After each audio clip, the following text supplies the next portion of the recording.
this is an iHeart podcast. Guaranteed human.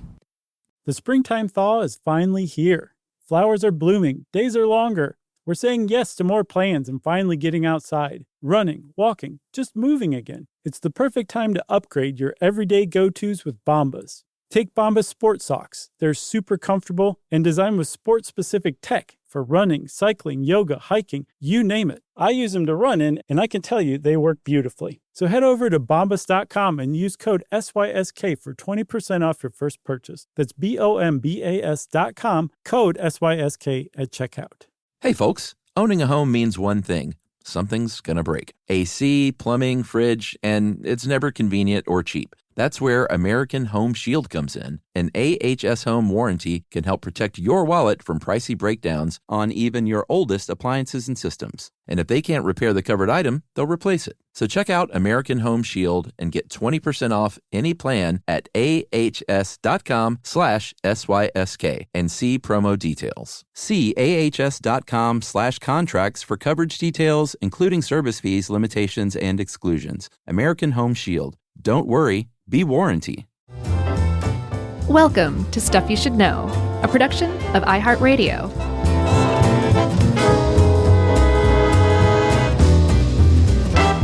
Hey, and welcome to the podcast. I'm Josh, and there's Chuck and Jerry's here, and it's Stuff You Should Know. We mean it. You should know this stuff, because this is some serious corporate malfeasance that I think there's probably not an American over the age of 20 walking around who doesn't know about this somehow, some way, to some degree. I know they teach about this stuff in business school. It's been written on extensively, but I mean, I didn't understand the ins and outs of it until I started researching this, and it's quite shocking. And that shocking thing that I'm talking about is the rise and fall of Enron, one of the greatest swindles in corporate American history. Maybe in corporate history in the world. Definitely in corporate American history. For sure. I'm really glad you picked this because I didn't know all the ins and outs either. Because this is, you know, when I was a young, late 20s, early 30-something, didn't have a care in the world. Sure. And I finally watched The Smartest Guys in the Room today. Yeah, I saw it last night. Yeah, the documentary based on the book, and we'll get to the authors and stuff. It was Peter Elkind, and who was the co-author? Bethany McLean. Okay, I think I didn't she know. was the lead author even. Oh, okay. I knew she wrote the original articles Yeah. in Forbes, so she co-authored the book. And she's in the documentary, as is Elkind, and it really is worth the watch. But just want to point out that this is an overview of the Enron scandal. It's pretty clear once you start poking around that this could be like a 10-part series. Yeah, for sure. And there probably is a podcast series out there that covered just Enron. So there's lots of sort of ins and outs that we won't be able to touch on. But we can definitely give you the overview, which was that Enron was a corporation. Originally, it was a natural gas line pipeline operator. But they they got out of that business almost entirely when certain people were hired, and we'll sort of get to all this in a minute too. Certain people's right. When certain people were hired that basically said, you know what, we shouldn't even be in the pipeline industry. We should invent almost a new kind of industry, which is to use energy as financial instruments, and we should become a trading company that trades natural gas and eventually paper pulp and electricity and you name it. Like, we'll get into all the things that they sort of pivoted to. But Enron started, I guess we should start at the beginning, when they, in 1985, when Houston Natural Gas Company merged with a company called InterNorth. And they combined to form this large energy corporation in Texas, mainly natural gas, and the chief executive of HNG at the time was a man named Kenneth Lay, who you might have heard of. Yeah, and if you haven't, prepare to meet Ken Lay several times across this episode. From the outset, I think Houston Natural Gas and InterNorth were both profitable, but I saw that neither one of their the companies really benefited from the merger, although it did expand their pipeline network. Really, it just protected them from a hostile takeover. Right. But it was just a standard gas company, no big frills or anything like that. I think the first year it posted a $14 million loss. Put that in your hat and smoke it later with a pin. Okay. In that, the first year Enron was around in 1985, it posted a $14 million loss. Just remember that for later, okay? Yeah. Also, something else you should put in your hat for later is the fact that Kenneth Lay, the gentleman I mentioned, who was the CEO of Houston Natural Gas, was also very, very tight with the Bush family. Oh, yeah. Originally, the elder Bush, and later on, George W., as governor of Texas, big donor to their causes politically, and they ended up having a very sort of you scratch my back, I'll scratch yours kind of relationship. Yeah, I just started twirling around over and over again out of anger, like multiple times throughout the documentary, because they really go into some good details about that. But the upshot of the whole thing is George H.W. and George W. Bush would not probably have been able to help Enron out as much as they did had it not been for, of course, Ronald Reagan and the sweeping deregulations that occurred starting in the 80s. There was just a spirit of deregulation, which was, as Ronald Reagan said, and they quoted in the documentary, government's not the solution to our problems. Government is the problem. And there was this idea that was really huge in the 80s that if you got government out of the way, competition was going to drive innovation, was going to lower prices, was going to benefit society in myriad ways. That is not untrue. The problem is when you deregulate fully and just basically say, we're checked out from now on until something really bad happens. Something bad always happens.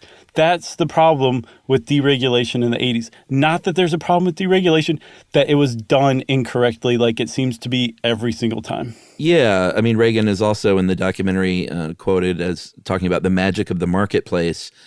And we've talked about this over and over on the show, and this is not an attack on conservatism, but deregulation and the marketplace and letting the free market decide things is one of the core tenets of conservatism generally.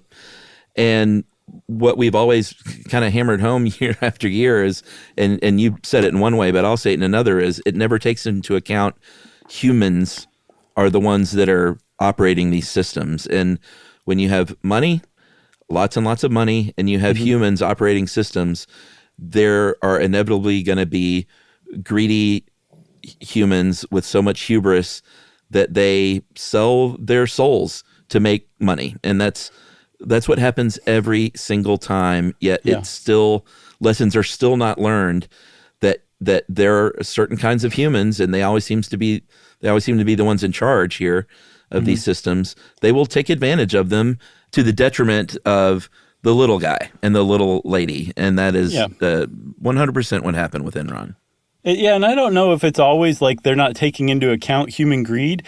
I think most of the people who are powerful enough to deregulate federal energy regulations don't really care in a lot of cases. They know that they're going to make a boatload of money by the time the thing really kind of blows up sometime down the line. Yeah, I think it could be either one. But there was a big sea change in 1984, a big change to regulation. The Federal Energy Regulatory Commission said, hey, you can now buy and sell gas, natural gas, from any seller anywhere in the United States. You don't have to just buy and sell within your state. And that opened up an entirely new market. And all of a sudden, you can make a lot more money moving this stuff around. But like you said, they figured out at Enron, you could make even more money by selling this stuff as commodities and trading on like futures and turning them into financial instruments, not actual just natural gas or oil or electricity, but the concepts of them, the right to sell that or buy that sometime down the road. And that changed absolutely everything. Yeah, and this is when you get into finance like this, it's not that my eyeballs glaze over, it just becomes almost and I say almost not real because it is kind of not real. It becomes a form of gambling, Right. Sure. in a way, and that's very much what happened at Enron in a lot of ways, and you'll kind of see here and there throughout the episode. But they, as a company, after that '84 decision, made a very faithful decision of their own in 1989, just a few years later, when they got a consulting firm on board, McKinsey and Company, and in particular a consultant for that company named Jeffrey Skilling, to create what they called a gas bank, which was basically, like I said earlier, like, hey, why don't we just be an intermediary between buying and selling of gas? And it was going so well that 2 short years later, Skilling left there and went to work full-time at Enron. Yeah, that's an ongoing theme. Oh, sure. And eventually working his way up to the CEO of that company. Yes. So but for the most part, he was the right-hand man, but essentially co-CEO with Ken Lay, who I think took him on as a protege. And Jeffrey Skilling was the one who said, let's set up this market. And he also transformed the company's culture. One of the things he came up with was the idea that every year they should review and rate every employee. Oh, man. And the bottom 10% of employees should be fired. So every year he was planning on firing 10% of their workforce, so about 2,000 people every year. And the reason he was doing this is because he's saying, we can do better. We can hire the best and the brightest. We'll replace those people with much better people. And then the ones who are doing really well now will get moved to the back, and we'll just constantly be improving on the people that we're hiring.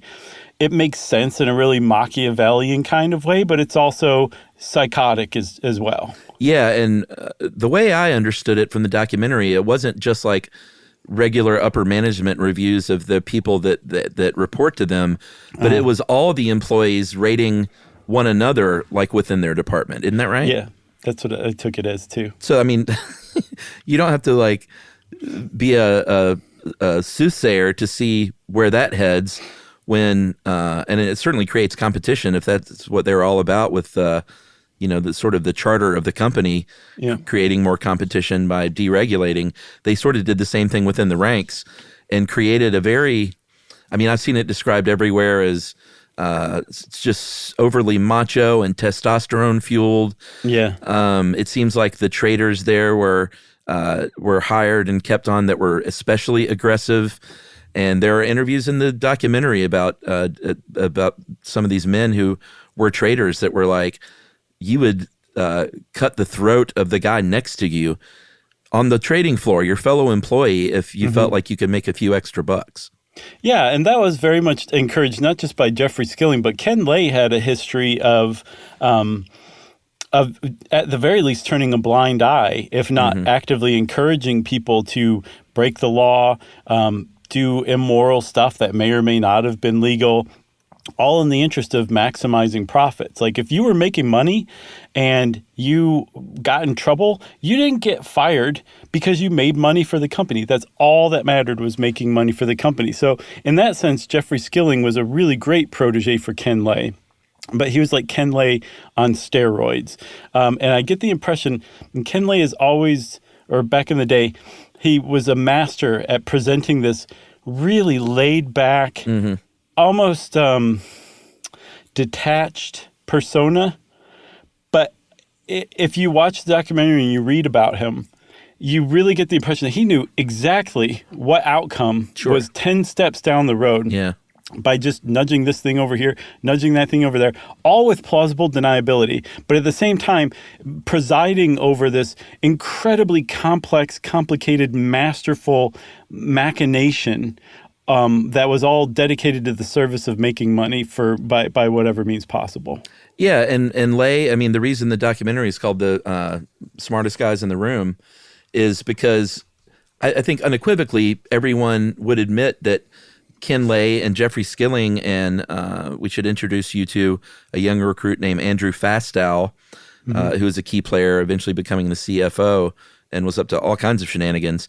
But these were brilliant guys with amazing ideas, and a lot of the ideas that they had for this company were really good and ahead of their time.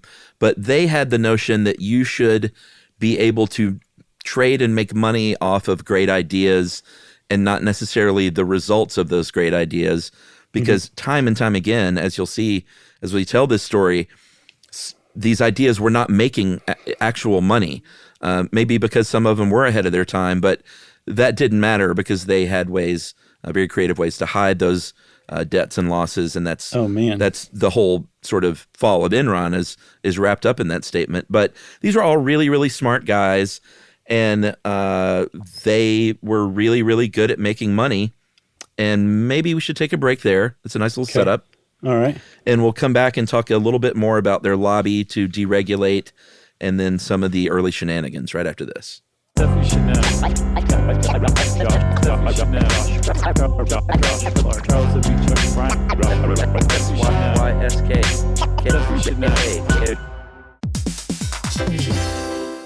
Hey everybody, I want to talk to you a little bit about Tide Evo because it represents over 10 years of innovation and product development. Tide Evo is a first-of-its-kind technology where tens of thousands of minuscule fibers are spun together to form a 6 times powerful layer packed with scrubbers, brighteners, pre-treaters, and fresheners. And that's going to deliver a breakthrough clean that's so powerful it feels like magic. Yeah, it is kind of like magic. Tide Evo is revolutionary. A 100% concentrated waterless laundry tile that's made of compressed microfiber soap layers rather than liquid or powder. And it's not like pods or sheets because it uses 6 layers of detergent fibers to deliver superior cold water cleaning without plastic packaging of any kind. And it provides a mess-free, lightweight solution that dissolves lickety-split. So whenever you run into a laundry challenge, turn to Tide Evo. It's revolutionary. It's magic. Try new Tide Evo. Real laundry magic.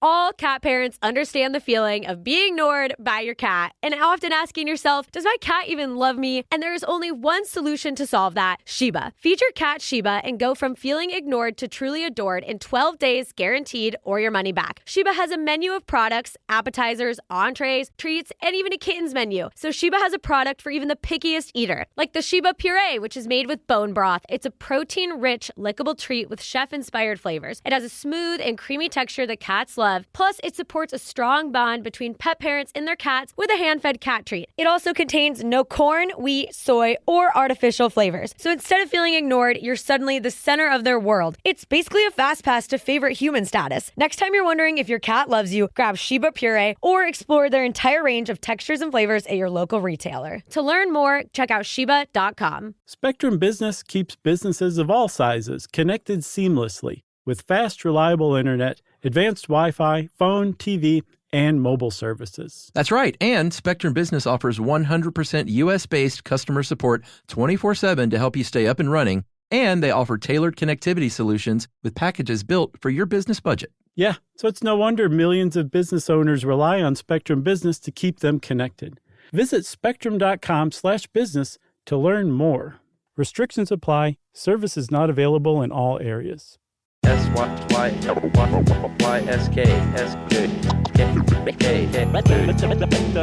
you should know.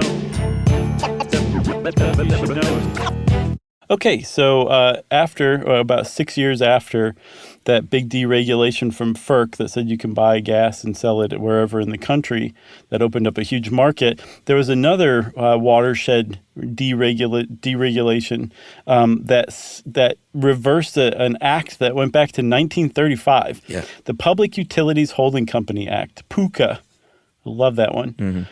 That said, if you are generating and selling electricity, you are a local utility, and we're going to regulate you like you are providing the lifeblood of America.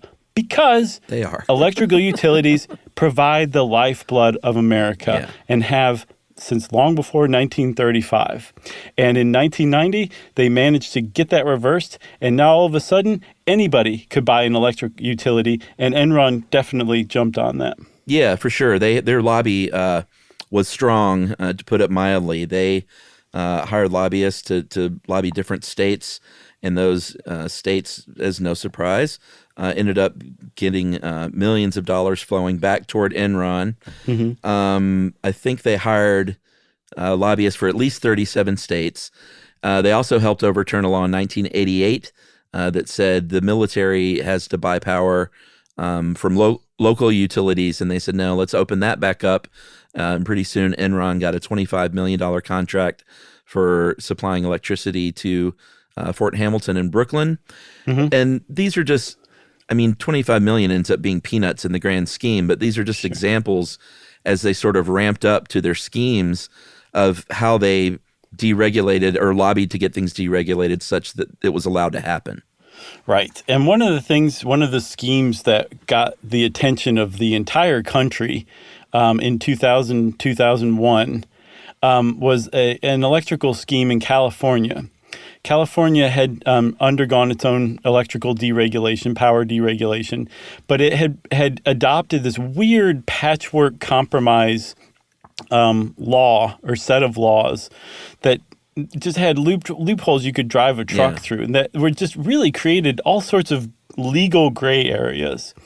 And so rather than just kind of like here or there biting around the edges, seeing what they could do, instead the energy traders at Enron started figuring out how to move energy out of the state, wait for the state to be like, hey, we need some energy, and move it back at incredibly inflated prices.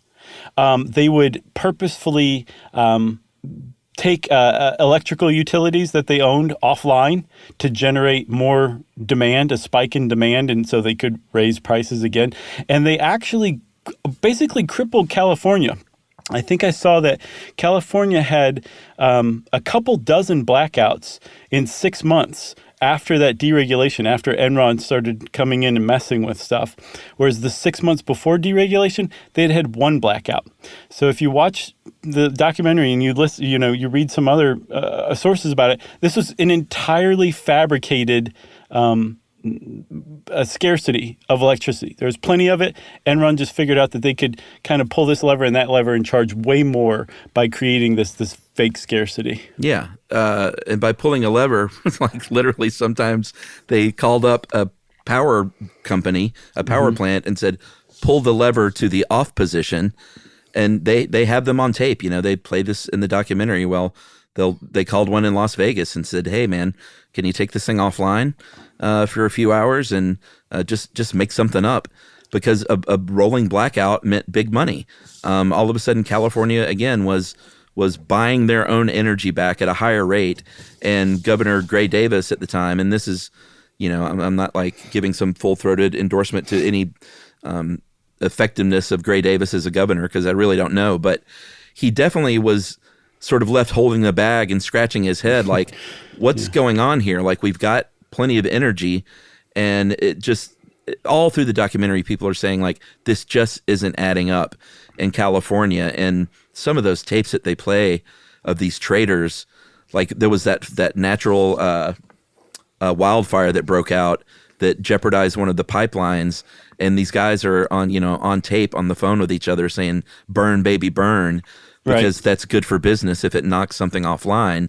And is laughing at like old grandmas like sweating in the summer heat because they can't get air conditioning, like the most vile, reprehensible kind of stuff in the name of making the almighty dollar that you could imagine. What's also interesting is they don't really go into detail about it, but it appears to have also been a coup to get rid of Gray Davis and replace him with Arnold Schwarzenegger. Yeah. Because Ken Lay held a meeting at the Peninsula Hotel in Los Angeles, and he invited Arnold Schwarzenegger. This was long before Arnold Schwarzenegger was known to have had like real political aspirations. He wasn't governor yet, wasn't running for governor, over a problem that Enron created. It was like that level of, in addition to also just making billions and billions of dollars by strangling the state, they also managed to replace the executive of the state as well to somebody who was much more friendly to them. Yeah, and get rid of, and of course they didn't like knock him off or anything, but in California you can have a recall. It seems to come up every 12 years or so where Californians aren't happy with the governor, and so if a recall vote passes, you can have just an election out of nowhere and replace that governor. While this is going on, Ken Lay stands on a stage and says, we're making money in spite of California, not because of California. So just lying through their teeth on stage to their shareholders and all these little schemes had little nicknames. The one where they got energy out of California just to make them buy it back was called Ricochet. There was one called Death Star, and they're on tape like joking about like, hey, let's have a nice friendly name for this one, like Death Star. So they're playing games with people's livelihood essentially, and lives. You can make a case as well. Yeah, for sure. So 3 of those traders pled guilty.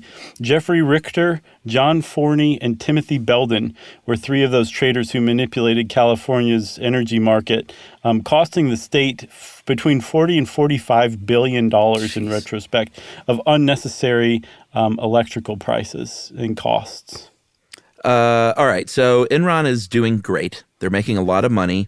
And we should point out that this is just... Ricochet was just one little scheme. They had all sorts of schemes along the way to, we'll get to those. Between 96 though and 2001, like as far as the stock market world was concerned, Enron was a darling. Fortune named them, I think 6 years straight, America's most innovative company every single year in a row. Yeah. But what was going on behind the scenes is these ideas and these investments and schemes that they had, some of them made money, but a lot of them didn't make any money at all. And they just became really, really good at hiding that fact. Yes. That was the whole thing. Like they were very innovative. They were ahead of their time in a lot of ways. Like they got into building broadband, high-speed internet access in like 2000 or 2001, something like that. And I looked it up. It wasn't until 2007 that half of all U.S. internet users had broadband. So this was way ahead of its time. And then they also got into the video on demand market. They tried to partner with Blockbuster. And these things were basically like the progenitor of Zoom and Netflix. But these guys were trying this in 2000, 2001. So it's visionary. The problem is, they were ahead of their time. The infrastructure wasn't there. I think the customer base even wasn't there. So their stuff that they were doing wasn't making money, which is not bad in and of itself. What was bad was when they were covering it up. And the schemes that they used to cover it up are so involved and complex, but also so fascinating that they would have the audacity to do this, because there's no fudging it. There's no like, oh, this is kind of questionable. This was just fleecing all of their investors, all of their employees, fleecing the entire world. There was a handful of executives at Enron who were fleecing the entire world to the tune of tens and tens and tens of billions of dollars every year in revenue that apparently didn't actually exist. Yeah, it's pretty clear that at a certain point they lost their way, and that they weren't as concerned about being a company that made money. And the only thing that mattered was that as a corporation was that they kept their stock price high. Right. Because that's where all the money was. They had, as long as they could keep that stock price high and keep shareholders, especially their employees, encouraging their employees to get paid in company stock, like use every penny of your paycheck that you can to buy this company stock. Because Enron stock was soaring. It was doing really, really well. And all the while, it's called pump and dump. They would drive up the value of their stock, and then the upper echelon, and you see this time and time again in the corporate world, the CEOs and the CFOs and the upper management are the one who then sell off their stock and walk away with, some of them hundreds of millions of dollars. And, some of the schemes that you talked about was they found ways to move debt around. We mentioned Fastile was one of their hires, and he was hired, I think, in his late 20s, early 30s, and quickly rose up the ranks to CFO. And he started a company called LSM, which stood for Leah, Jeffrey, and Matthew, which are named after his wife and kids, sort of ironically. It was like such a sweet tribute to them. And the only purpose of this company was to have all kinds of sort of little sub-companies that would absorb the debt and where they could move debt around from Enron to make it invisible to the shareholders. Right. So they could prove on a balance sheet that you had this money coming in the way of, people investing in the company, but then you're hiding the losses, and so everyone thinks you're doing great. So the way that I saw it explained, Investopedia actually has a couple of really good articles about this that are just wonky enough to like understand it, but also not so wonky that you're just like, I have no idea what I'm reading. And the way they put it was basically, if Enron had, like a good example is they built a power station in India that was a huge loss. Yeah. It was just a generally bad idea. And they sunk billions and millions of dollars into this power station and without realizing any money whatsoever. I think they abandoned it before it even came online. They would take this and sell it to one of these special purpose vehicles or special purpose entities, which was a tangentially related company that the company Enron was not on the hook to pay off its debts for, right? And they would take that, and then that special purpose vehicle would go out and try to sell that terrible, toxic asset. They would use Enron stock as the collateral, right? And because Enron stock was just through the roof, everybody was saying, sure, we'll give you a loan. Sure, we'll give you some money for that terrible idea of a power plant that you abandoned because you're backing it up with Enron stock. And as long as the time that stock came due was far enough away, and as long as Enron stock kept going up, this house of cards could be held together. But that's not at all how it worked. The upshot of it is that they could take toxic assets, move them off of their books to these special purpose entities, and then they would take the money that these special purpose entities would go borrow against like that toxic asset, and they would count that on their books as revenue. So they were hiding debt, boosting their revenues to just ridiculous heights for stuff that just should not have been counted as revenue. Yeah, and just to be clear, they didn't invent the special purpose entity, and an SPE is not some evil creation in and of itself. It's an entity that a lot of corporations and businesses use, where it's sort of like has a very narrow purpose in that they create this thing when they might use it to purchase an asset or to move an asset. So the company as a whole may not be on the hook if anything goes wrong. It sort of mitigates risk. So it's not some evil purpose in and of itself, but they were manipulating these such and starting all of these things under Fastow's guidance with his LSM sort of subcorporation and eventually LSM2, I think, that they were making, I think they hit $90 in August of 2000, market cap of the whole company at $70 billion, which made it the 7th largest publicly traded company in the world at that point. Yeah. So that's a market cap of $70 billion. Remember in 1985, its first year, it posted losses of $14 million. Within 15 years, they posted revenue of $100 billion. $100 billion in sales in 15 years. That's what happened to that company when they brought Jeffrey Skilling on board. Jeffrey Skilling brought Andrew Fastow on board, and people just started going nuts, making money any way they could. Yeah, the other thing we should mention too is another sort of slick trick is that Skilling's idea, and they got approval, and I wasn't clear how or where this approval comes from, but to use something called mark-to-market accounting, which is basically where you can rate the financial health of your company based on not theorize, but just on future earnings, basically, and not necessarily what they're worth that day. So anticipated future value instead of its purchase costs. Did you get how that they were approved? Because it seemed like they were all like super psyched that they got approval for mark-to-market accounting. Yeah, that would have been the SEC, the Securities and Securities Exchange Commission, who would have given that approval. And just like a special purpose entity, mark-to-market accounting it's totally legitimate. It's recognized as a generally accepted accounting principle. But there's a lot of room for temptation to just basically say, this deal with Blockbuster, we haven't made a penny off of it, but we can cite the future earnings from it now that we booked this deal. And I think it'll probably be worth $1 billion. just a total guess. And you're not supposed to do it like that. You're supposed to do it much more realistically and legitimately. But they had enough leeway that they were able to take mark-to-market accounting and use it to their benefit in that way. And in doing that, they pumped up their revenues through the roof.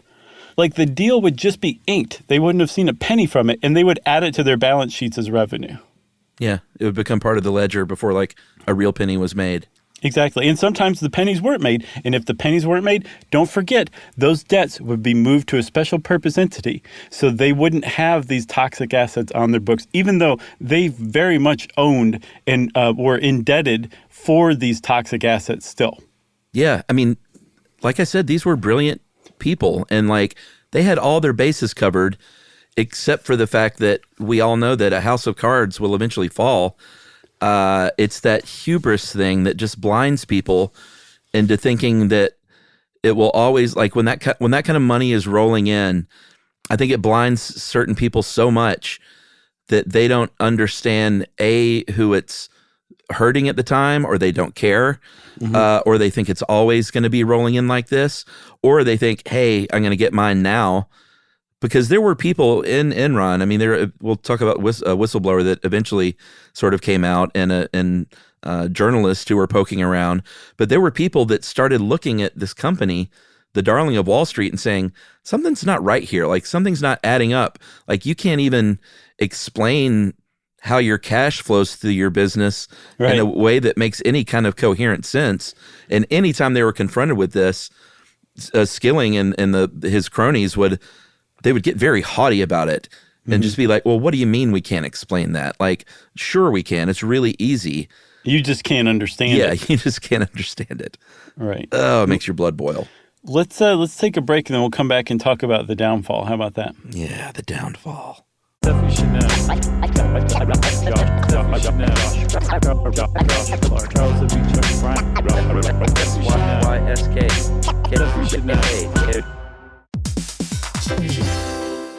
Hey, everybody. I want to talk to you a little bit about Tide Evo because it represents over 10 years of innovation and product development. Tide Evo is a first-of-its-kind technology where tens of thousands of minuscule fibers are spun together to form a 6 times powerful layer packed with scrubbers, brighteners, pre-treaters, and fresheners. And that's going to deliver a breakthrough clean that's so powerful, it feels like magic. Yeah, it is kind of like magic. Tide Evo is revolutionary. A 100% concentrated, waterless laundry tile that's made of compressed microfiber soap layers rather than liquid or powder. And it's not like pods or sheets because it uses 6 layers of detergent fibers to deliver superior cold water cleaning without plastic packaging of any kind. And it provides a mess-free, lightweight solution that dissolves lickety-split. So whenever you run into a laundry challenge, turn to Tide Evo. It's revolutionary. It's magic. Try new Tide Evo. Real laundry magic.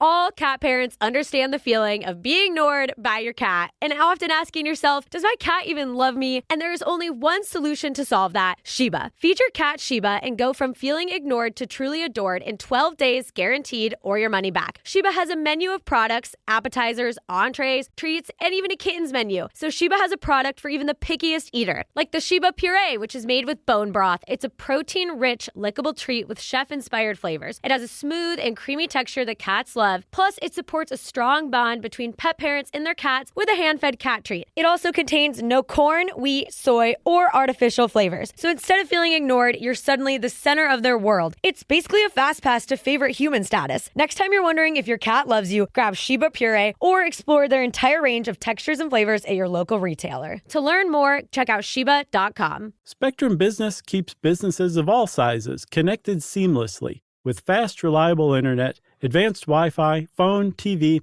and mobile services. That's right. And Spectrum Business offers 100% U.S.-based customer support 24/7 to help you stay up and running. And they offer tailored connectivity solutions with packages built for your business budget. Yeah, so it's no wonder millions of business owners rely on Spectrum Business to keep them connected. Visit spectrum.com/business to learn more. Restrictions apply. Services not available in all areas. Stuff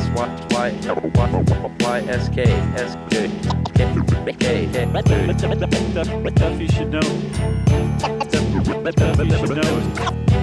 Okay, Chuck. So one question that people might be asking is, how were these guys allowed to use this accounting and get away with it? Why were people even investing and buying shares of this company when it was just so fraudulent and just ridiculously fraudulent too, not even subtly fraudulent? And the answer is the company was such a Wall Street darling that financial analysts would not understand what they were hearing on these earnings reports, but would still give it a stamp of like buy. The other thing that really, really helped was the banks, Wall Street banks, were very much complicit in this as well. And then the thing that helped the most was Arthur Andersen, the venerable 80-plus-year-old accounting firm. The oldest one in the country. Yeah, that was a third-party accountant to Enron, was so cozy that they actually hired all of Enron's internal auditing staff, made them Arthur Andersen staff, and then opened a 150-person office for Enron in Enron's headquarters. An Arthur Andersen office in Enron's headquarters made up of former Enron auditors. That's who was watching the show. And so Arthur Andersen had such a good reputation that because they were signing off on this, because the Wall Street analysts were saying, yeah, it's a buy, people were just like, yeah, I'm buying. And it kept the stock price just going up and up and up because nobody was paying attention enough.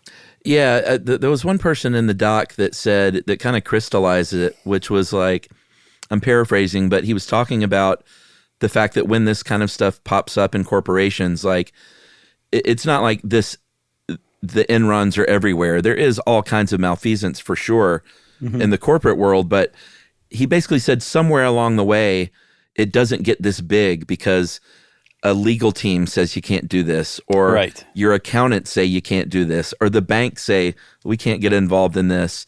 And Enron seemed to be one of those sort of unicorns where every person along the way just zipped their mouth shut, even though the numbers weren't adding up, and was complicit in this. Right. And there was a trader that was interviewed in the documentary who said, like, it was ironic that Enron's slogan was "Ask why." Like, why does something happen like that? Why can't we do it that way? And that this trader said, I didn't ask myself why, because I didn't want to know. I suspected things were weird or awry, and I just didn't want to know because it was my job. I was making tons of money. And I think you could probably get that excuse out of just about anybody who is complicit in this, large or small. But Arthur Andersen, that was the one that really, really helped things along. And as we'll see, they didn't manage to survive the scandal. Yeah, there was that one part of the documentary where they were talking about Fastyle's, shell companies. And he was in a meeting that was secretly taped. And they're basically like, well, wait a minute. It looks like you're on the buying and selling sides of these transactions. Right. And he was like, yeah. Basically, but I've always got LMJ's interest at heart. And the whole time he's skimming money, and they believe that Skilling and Lay knew that, like, hey, I'm sure that Fastyle is skimming money off the top for himself. Right. But who cares? Because this guy's taking care of business for us. Exactly. And I think he skimmed about $35 million for himself. He stole from Enron. And they looked the other way because the stuff he was doing was so unethical, so illegal that he basically earned it. As far as they were concerned, to have his hand in the cookie jar like that. So I think you kind of mentioned there were some people who were like, wait, what's going on here? One of the first people was Bethany McLean, the journalist who ended up writing The Smartest Guys in the Room. She's awesome. She is awesome. She started out writing a story for Fortune magazine back in March of 2001 titled, "Is Enron Overpriced?" And she was one of the first people to publicly say, how is Enron making its money?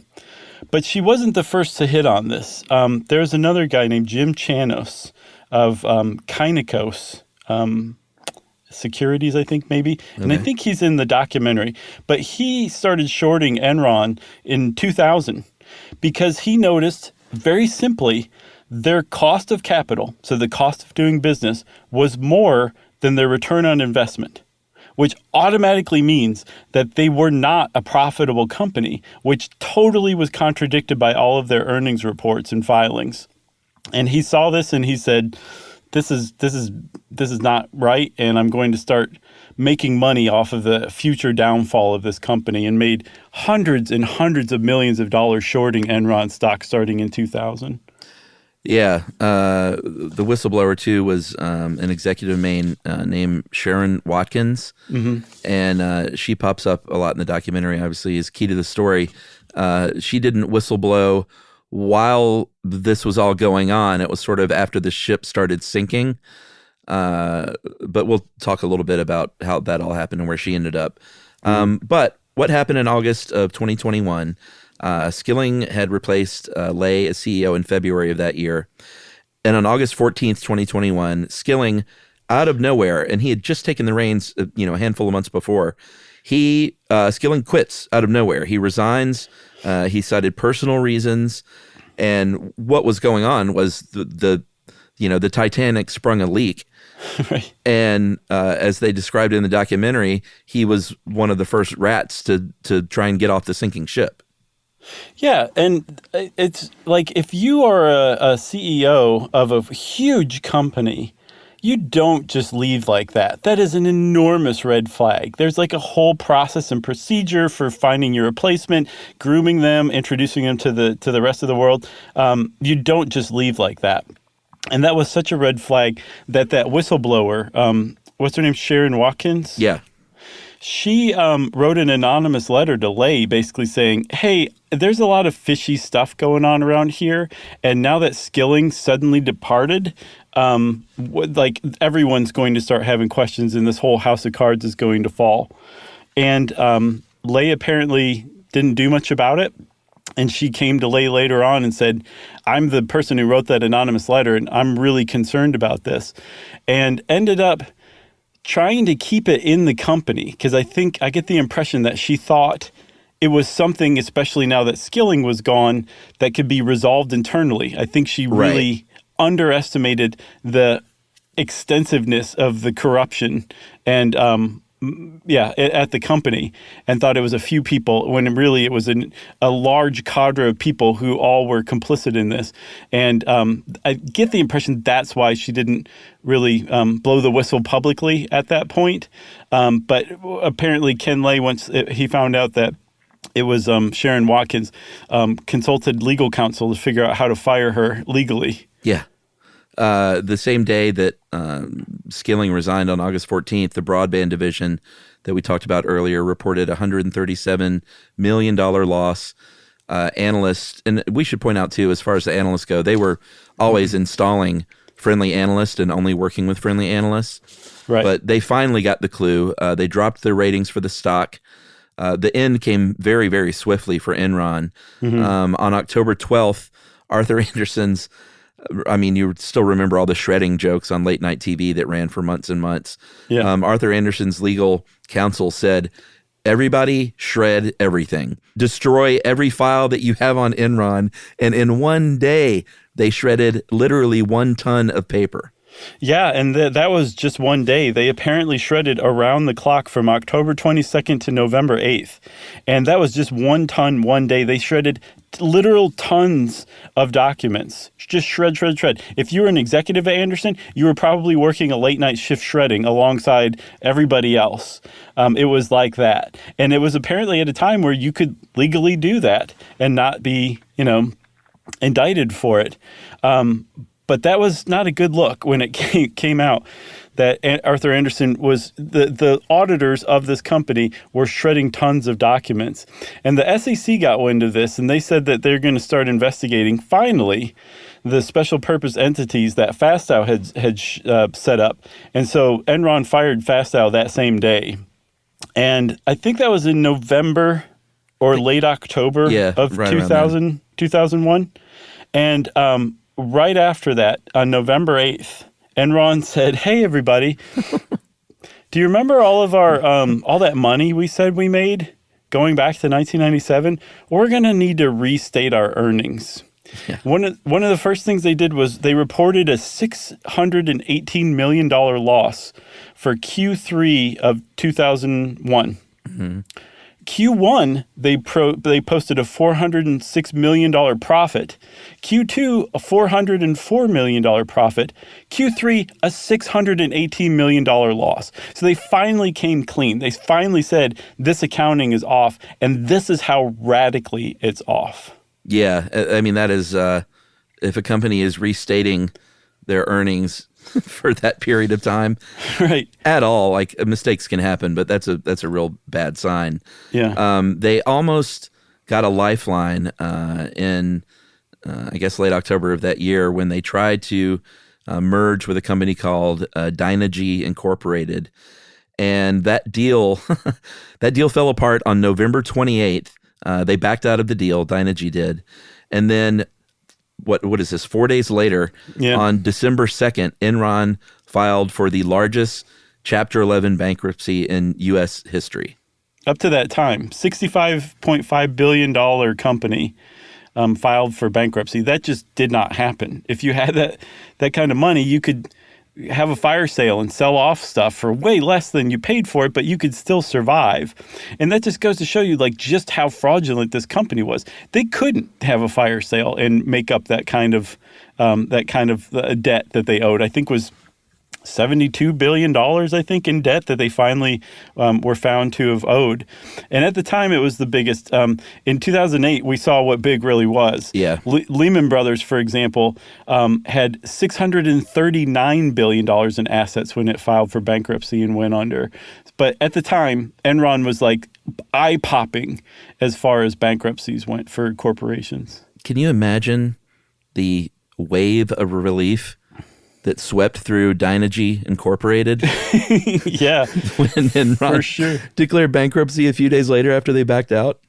Yeah, that one just offhand conversation at the vending machine over a packet of Chex Mix, like, saved Dynegy forever, you know?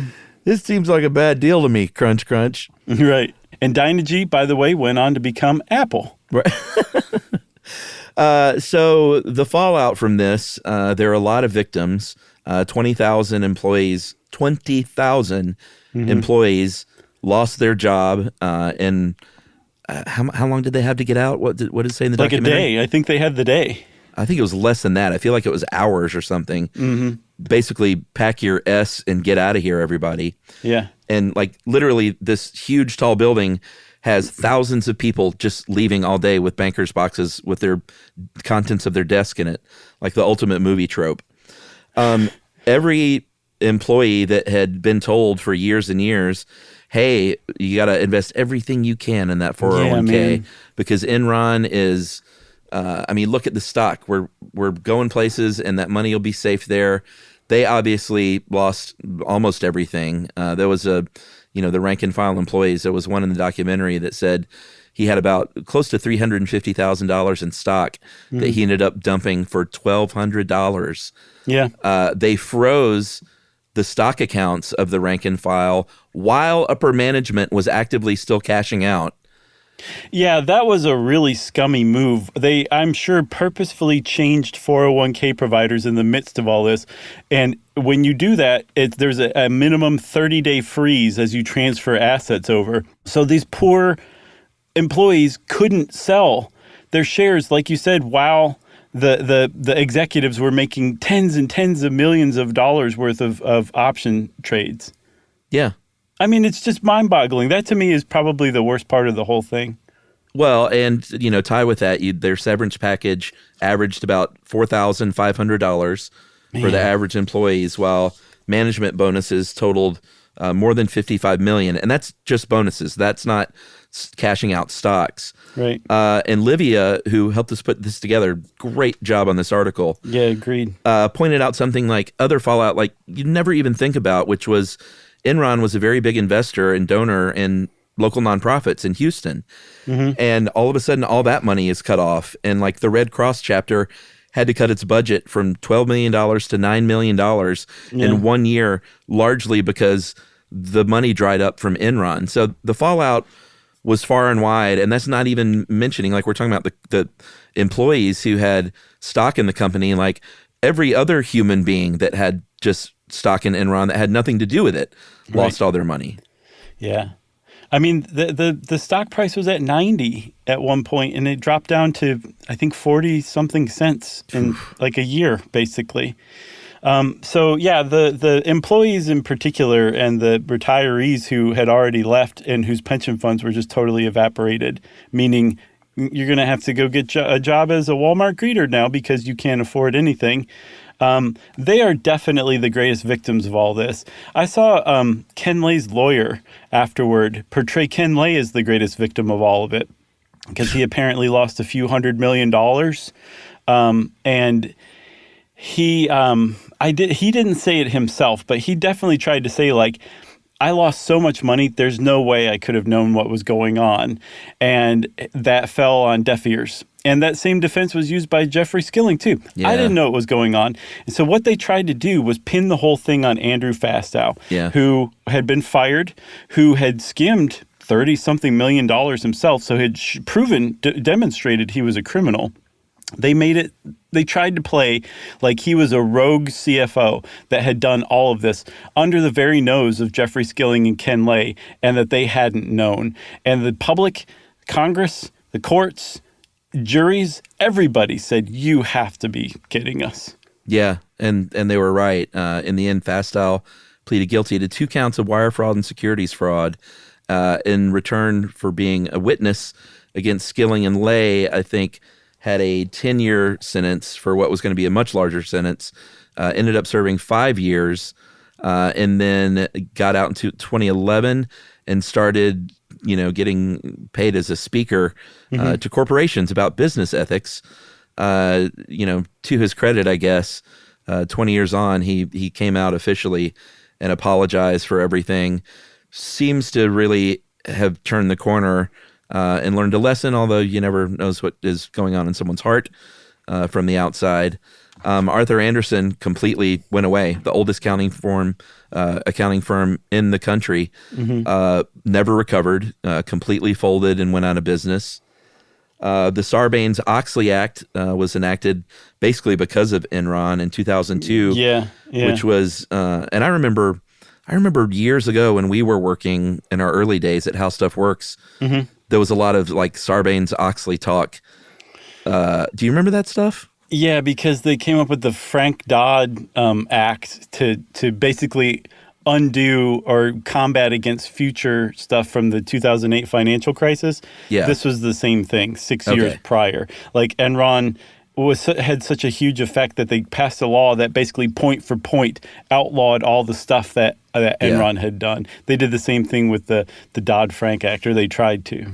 And of course, certain people will say Sarbanes-Oxley has no real teeth anymore because they're not even funding the oversight that they promised. Other people, the diehard free marketers will say that's actually too restrictive. We're not able to be competitive anymore because you've got all these rules now to make sure we're not defrauding people of billions of dollars. Right, yeah. You're making it hard to exploit people. Come on. So there was actual convictions. Like, this is crazy. And one of the heartening things, Chuck, is if you watch like these congressional hearings on this, people from both sides of the aisle are grilling these guys. Oh, yeah. No one was apologizing to them for their colleague from the other side of the aisle asking, mean questions. Everyone was mad at these guys. The whole world hated Jeffrey Skilling and Ken Lay and Andrew Fastow. He was so smug up there, man, answering those questions. Oh, dude. In the face of all that, he was still so smug about it. I looked up whether he ever apologized, and I could not find it. I don't think Jeffrey Skilling ever apologized. I think he went throughout his entire time in prison basically saying like he was a victim, that this was unfair, but he was imprisoned. He was an executive that was in prison. That just does not happen lately. He was convicted of 19 counts, fraud, conspiracy, insider trading. He got 24 years in prison and ended up serving 12, which is, I mean, yeah, that sucks, but 12 years is nothing to sneeze at. No, for sure. That's a long time to do in the clink.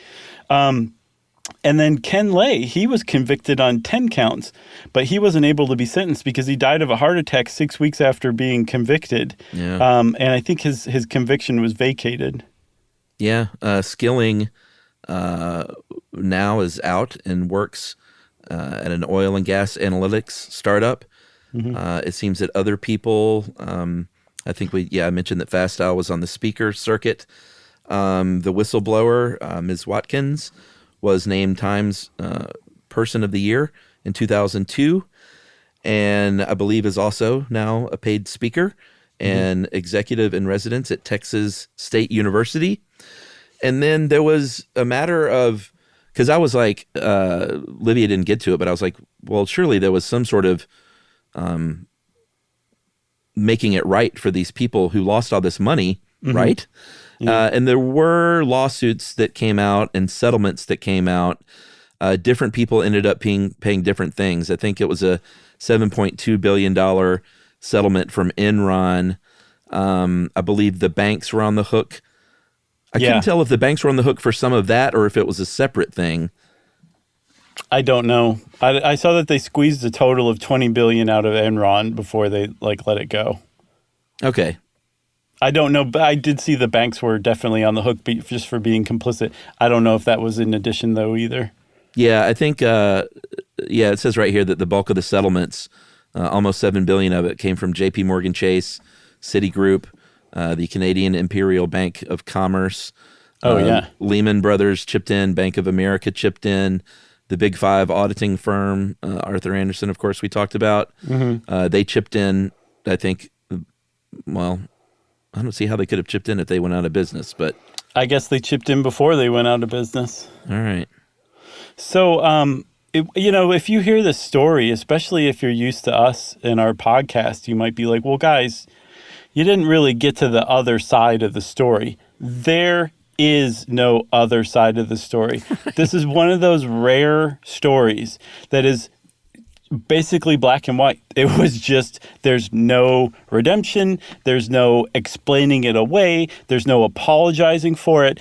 It was just as wrong as it appears. So that's why we didn't include the other side of the story in this one. Yeah, I don't think there's anyone out there who's going to bat for Enron. Is there? There's somebody, and they will leave it on our Apple reviews. Right, they totally will. Enron didn't get a fair shake from these guys. Totally. Neither did Hitler or Satan. You got anything else? I got nothing else. Well, I don't have anything else either. If you want to know more about Enron, go watch The Smartest Guys in the Room. Definitely will leave you wanting more. And there's plenty to read about, including some great contemporary articles all over the internet. And since I said contemporary instead of contemporaneous, it's time for listener mail. This is a little wordy, but it's we don't often do shout outs and tributes, but this is a really special one, so we're doing it.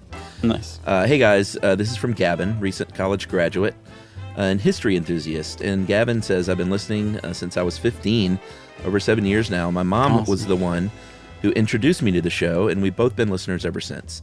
I'm pretty sure she listens to every episode that you guys put out. My mom was also the person who imparted a thirst for knowledge and learning in me as a child. I've had a great many teachers in my life, and I'm very thankful for them, but my mom has always been my greatest encouragement and my role model as a student and as a person. Over the past 4 years in college and directly after, I got really busy, moved 12 hours from home, and it meant I stopped listening to podcasts, including you guys. I know. More importantly, I also lost touch with my mom. I didn't completely ghost her or anything, but I still did not reach out to her nearly as much as I wanted to or needed to. But often when I eventually would, she would ask me if I listened to Stuff You Should Know recently, and she'd have an episode to recommend because I think you'd really enjoy this one. Luckily, I now have a job where I have more flexible hours, and over that time, I've picked Stuff You Should Know back up, re-energized my love for knowledge, and learned that my mom had given me years ago. All this to say, you guys mean a lot to me and my mother, and I thank you for that. You've helped me stay connected to her in a way that I would not have been able to do otherwise. I'd just like to take this chance to thank my mom. I know you're listening, Mom. I know we'll talk about this episode later. And thank you for encouraging me and understanding that I love you, even when I'm not great at communicating it. Man. Boy, this one's really pulling at the heartstrings. Yeah. Every time I pick up a book or listen to a podcast or write a paper, I think of you, Mom, and I know that I always will. I love you, and this is the only way I know how to tell you properly. Man. Gavin, you can pick up the phone and say this stuff, my friend. He says, back to you guys. You got a great show. I hope we have many more years of remaining learning and growing together. And that lovely, lovely sentiment is from Gavin in Fayetteville, Tennessee. That was amazing, Gavin. Hats off, Chuck. I totally get why you chose that shout out to be the one to break the rule. Yeah, it should have been along Mother's Day, around Mother's Day, but Well, we can replay it around Mother's Day for Select. How about that? instead it's the Enron episode. Right. If you want to be like Gavin and just be a super great person, but not request a shout out, just be a super great person, we want to hear from you. Also, while I'm thinking of it, go check out our social feeds.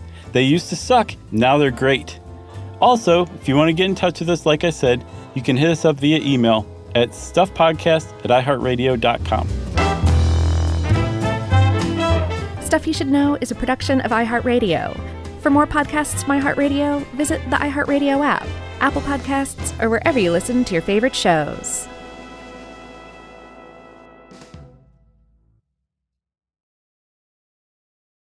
Introducing the all-new Mazda CX-5, featuring more connection. Hey Google, where's the nearest Pilates class? Safety that has your back. More discovery on the scenic routes. More passion in the details. And more control in changing weather. The all-new Mazda CX-5. More to move every side of you. See it in 5 films at mazdausa.com/5sides. Google is a trademark of Google LLC. Sequences shortened and simulated. Everyone knows winter is the real mess maker. You don't need WeatherTech floor liners for summer unless you hit the beach and half the beach ends up back in your car, or the campsite dirt ends up in your trunk. Then you'd want a cargo liner, or a road trip goes sideways, lemonade spills, ketchup goes rogue, ice cream drips. Yeah, you'd be pretty happy about those WeatherTech seat protectors. So just to be clear, as the mud you're inevitably going to step in this summer, you don't need WeatherTech unless you plan on doing summer. Visit WeatherTech.com today. Running a business is hard enough. Don't make it harder with a dozen apps that don't talk to each other. One for sales, another for inventory, a separate one for accounting. That's software overload. Odoo is the all-in-one platform that replaces them all. CRM, accounting, inventory, e-commerce, HR, fully integrated, easy to use, and built to grow with your business. Thousands have already made the switch. Why not you? Try Odoo for free at odoo.com. That's odoo.com. This is an iHeart podcast. Guaranteed human.